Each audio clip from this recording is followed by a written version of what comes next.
Hi friends, Aadish Anil kitchen റെസിപ്പിയിലേക്ക് എല്ലാവർക്കും സ്വാഗതം. അപ്പോൾ നമുക്ക് ഇന്ന് ഇതുപോലത്തെ ഒരു പ്ലാസ്റ്റിക്കിൻ്റെ കവർ കിട്ടിയിട്ടുണ്ട്. അതായത് ബിസ്ക്കറ്റിൻ്റെ അരിയുടെയൊക്കെ വെച്ചിട്ട്. അപ്പോൾ ഞാൻ വിചാരിച്ചു ഇത് വെറുതെ കളയാതെ നമുക്കിതിനെ വെച്ചൊരു റീയൂസ് ചെയ്താലോ എന്ന് വിചാരിച്ചു. അപ്പോൾ ഒരു സ്റ്റോറേജ് ബോക്സ് പോലെ ഇതിനെ ഉണ്ടാക്കാമെന്ന് വിചാരിക്കണം. അപ്പോൾ അതിന് വേണ്ടിയിട്ട് ഞാനെന്താ ചെയ്യുന്നത്, ഇങ്ങനെ ഒരു കവർ കിട്ടി. ഇതിൻ്റെ ഈ സൈഡ് അടിഭാഗവും മേൽഭാഗവും ഈ സ്റ്റിച്ചിങ്ങിൻ്റെ ഈ ഭാഗം വരുന്നില്ലേ, ഇതിനെ രണ്ട് ഭാഗവും ഞാൻ അങ്ങ് കട്ട് ചെയ്ത് കളഞ്ഞിട്ട് ഇതിൻ്റെ ഈ ഒരു സൈഡും ഇങ്ങനെ കട്ട് ചെയ്ത്, അപ്പോൾ നമുക്ക് നീളത്തിൽ തന്നെ ഇത് കിട്ടും. അപ്പം ഞാൻ കട്ട് ചെയ്ത് എടുത്തിട്ട് പിന്നെ കട്ട് ചെയ്തതിന് ശേഷം നമുക്ക് നല്ലൊരു തുണി വെച്ചിട്ട് നമുക്കിതിനെ സ്റ്റോറേജ് ബോക്സ് ആയിട്ടല്ലേ ഉപയോഗിക്കും.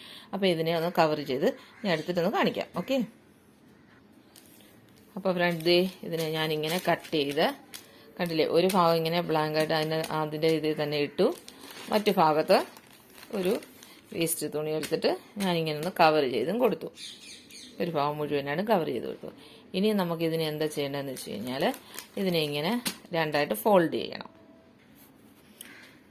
അപ്പം ഞാനിങ്ങനെ ഫോൾഡ് ചെയ്തിട്ടുണ്ട്, കണ്ടില്ലേ, ഇങ്ങനെ ഫോൾഡ് ചെയ്ത് ഇതിനെ മടക്കി വെച്ചിട്ട് ഇതിൻ്റെ ഇവിടെ നിന്ന് ഇത്രയും ഭാഗം അതായത് 1 ഇഞ്ച് 2 ഇഞ്ച് ഇവിടെ നിന്ന് ഇവിടെ ഇങ്ങനെ സ്ക്വയറായിട്ട് ഒന്ന് കട്ട് ചെയ്തെടുക്കാം. ഇവിടെ എത്ര നിങ്ങൾ സൈസ് ഇതെടുക്കുന്നോ 1 ഇഞ്ചോ 2 ഇഞ്ചോ നിങ്ങൾ ഇത് എടുക്കുന്ന പോലെ തന്നെ ഈ ഭാഗത്ത് നിന്നും അതേപോലെ തന്നെ നിങ്ങൾ ഒരു 1 or 2 ഇഞ്ച് ഇവിടെ സെയിം വലത്ത് സൈഡ് എടുക്കുന്ന പോലെ തന്നെ ഇടത്ത് സൈഡ് എടുത്ത് അത്രയും ഭാഗം ഒരു സ്ക്വയറായിട്ട് കട്ട് ചെയ്യുക. ഞാനപ്പോൾ കട്ട് ചെയ്തിട്ട് നിങ്ങൾ കാണിച്ചു തരാം. അപ്പോൾ ഫ്രണ്ട്സ്, ഞാൻ ഇതിൻ്റെ ഈ സൈഡ് ഇങ്ങനെ വെട്ടിയെടുത്തു, ഈ സൈഡ് ഇങ്ങനെ വെട്ടിയെടുത്തു. അപ്പോൾ വെട്ടിയെടുത്ത് കഴിയുമ്പോൾ നമുക്കത് നോക്കിക്കേ, ഇങ്ങനെ ഒരു ഇതായിട്ട് കിട്ടിയിട്ടുണ്ട് ഇവിടെ ഇങ്ങനെ. ഓക്കെ, ഇനിയിപ്പോൾ നമ്മൾ എന്താ ചെയ്യുക, ഇതിനെ ഇങ്ങനെ വെച്ചിട്ട് യോജിപ്പിച്ച് തയ്ച്ചെടുക്കണം. ഓക്കെ, സ്റ്റിച്ച് ചെയ്ത് എടുക്കണം. എന്നിട്ട് ഈ സൈഡും സ്റ്റിച്ച് ചെയ്തെടുക്കാം. അത് ഞാൻ ഇവിടെ ഇങ്ങനെ സ്റ്റിച്ച് ചെയ്തിട്ട് നിങ്ങളെ കാണിച്ചു തരാം. ഓക്കെ, ഈ രണ്ട് ഭാഗങ്ങൾ സ്റ്റിച്ച് ചെയ്തിട്ട് കാണിച്ചു തരാം.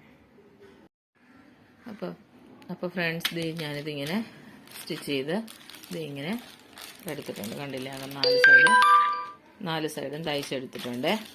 പിന്നെ ഞാൻ ഇങ്ങനെ അകത്തോട്ടിച്ചിട്ട് ഇതിങ്ങനെ തുണി ഇങ്ങനെ ഇട്ട് വെച്ചിട്ടുണ്ട്. അതെനിക്ക് പിന്നെ ഫോൾഡ് ചെയ്ത് ഞാൻ ഇതെടുക്കാൻ വേണ്ടിയിട്ടാണ് ഞാൻ അങ്ങനെ ചെയ്തത്. നിങ്ങളിപ്പോൾ മെഷീനിലാണ് സ്റ്റിച്ച് ചെയ്യുന്നതെങ്കിൽ നിങ്ങൾക്ക് ഇതിൻ്റെ പുറത്തു നിന്ന് മാത്രം അങ്ങനെ പുറ സൈഡായിട്ട് നമ്മൾ എടുക്കില്ല, അത്രമാത്രം നിങ്ങളെടുത്ത് അകത്തോട്ട് ഇങ്ങനെ വെക്കേണ്ട ആവശ്യമില്ല. അതല്ല, നിങ്ങൾക്ക് രണ്ട് സൈഡിലും വേണമെന്നുണ്ടെങ്കിൽ നിങ്ങൾക്ക് തുണി വെച്ചിട്ട് അങ്ങനെ തയ്ക്കാൻ പറ്റും. ഓക്കെ, എന്നിട്ടിപ്പം നമ്മൾ ഈ ഭാഗവും തയ്ച്ചെടുത്ത് കഴിഞ്ഞു. ഇവിടെ മാത്രം ഇങ്ങനെ ഓപ്പണായിട്ട് കൊടുത്തിട്ടുണ്ട്. ഇനി എന്താ ചെയ്യണമെന്ന് ചോദിച്ചാൽ ഈ നമ്മൾ കട്ട് ചെയ്ത് ഇവിടെ എടുത്തില്ലേ സ്ക്വയർ പോലെ രണ്ട് ഭാഗം, ഇതിനെ നമുക്ക് തയ്ച്ചെടുക്കണം. അതെങ്ങനെയാണ് തയ്ച്ചെടുക്കുന്നതെന്ന് കാണിച്ചു തരാം. ഓക്കെ, അപ്പം ഗൈസ്, ഈ ഭാഗത്തിനെ നമ്മൾ എന്ത് ചെയ്യണം, ഇങ്ങനെ ഇതിനെ ഇങ്ങനെ എടുക്കണം. ഇങ്ങനെ എടുത്തതിന് ശേഷം ഈ ഭാഗത്തിന് ഇവിടെ ഇങ്ങനെ വെച്ചിട്ട് സ്റ്റിച്ച് ചെയ്ത് കൊടുക്കണം. അതായത് നേരെ ഇങ്ങനെ ഇരുന്ന ഭാഗത്തിനെ എടുത്തിട്ട് ഇങ്ങനെയാക്കണം, അതിന് താഴേന്ന് ഇങ്ങനെയാക്കണം. ഇതിപ്പോൾ ഞാൻ എൻ്റെ കയ്യിൽ മൊബൈൽ വെച്ച് ഞാൻ തന്നെ ചെയ്യുന്നതുകൊണ്ടാണ് ഞാനിങ്ങനെ ചെയ്തിരിക്കുന്നത്.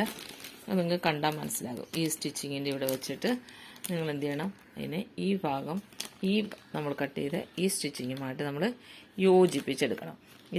ഈ രണ്ട് സൈഡും ഇങ്ങനെ വെച്ച് യോജിപ്പിച്ചെടുക്കാം. അപ്പം ഞാൻ ഈ ഭാഗം ഒന്ന് യോജിപ്പിച്ചെടുത്തിട്ട് നിങ്ങളെ കാണിച്ചു തരാം. അപ്പോൾ ഫ്രണ്ട്സ്, ഞാനിതിൻ്റെ രണ്ട് ഭാഗവും സ്റ്റിച്ച് ചെയ്തിട്ട് ഇങ്ങനെ. ഇനി ഞാനിതിനെ നിങ്ങൾക്ക് തിരിച്ചു വെച്ചിട്ട് കാണിച്ചു തരാം. അപ്പം ഞാൻ മറിച്ചിട്ട് ഇത് കണ്ടില്ലേ, അവൊക്കെ കണ്ടില്ലേ, നല്ലൊരു നല്ലൊരു സ്റ്റോറേജ് ബാസ്ക്കറ്റായി. കണ്ടില്ലേ, ഇങ്ങനെ. ഇനി ഇതിനകത്ത് നമുക്ക് വേണമെന്നുണ്ടെങ്കിൽ ഇപ്പം ഞാൻ എൻ്റെ ഷോളൊക്കെ ഇട്ട് കാണിക്കാം. ഇതുപോലത്തെ ഷോള് കണ്ടോ, നമുക്ക് ഷോള് അല്ലെങ്കിൽ നമ്മുടെ അണ്ടർ ഗാർമെൻറ്റ്സ് അങ്ങനെ എന്തൊക്കെയാണ് നമുക്ക് നമ്മുടെ കയ്യിൽ എന്തൊക്കെയാണോ ഉള്ളത് അതൊക്കെ നമുക്കിങ്ങനെ നോക്കിക്കേ ഫ്രണ്ട്സ്.